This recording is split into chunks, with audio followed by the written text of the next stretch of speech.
बिस्मिल्लाहिर्रहमानिर्रहीम।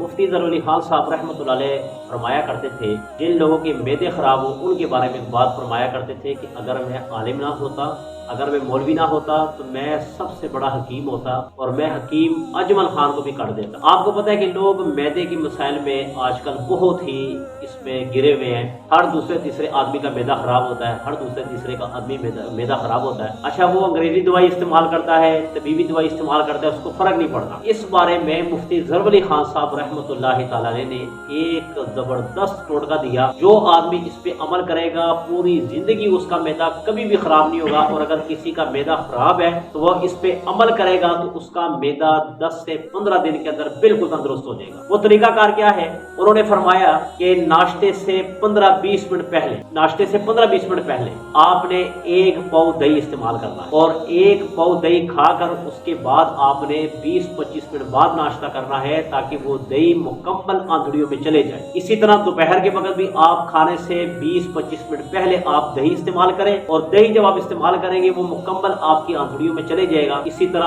आप शाम के खाने में यानी कि इशा का जो वक्त खाना खाते हैं उससे पहले यानी कि 10-15 दिन आप दही का जबरदस्त इस्तेमाल करें। इंशाअल्लाह अज़ीज़ जो लोग मैदे के मरज़ में मुब्तला है, अल्लाह ताला उनको शिफा अता फरमाएगा। और मेरे उस्ताद मोहतरम के लिए ज़रूर दुआ करनी कि अल्लाह ताला उनकी कब्र को मुनव्वर फरमाए और करोड़ दर्जे उनके बुलंद फरमाए।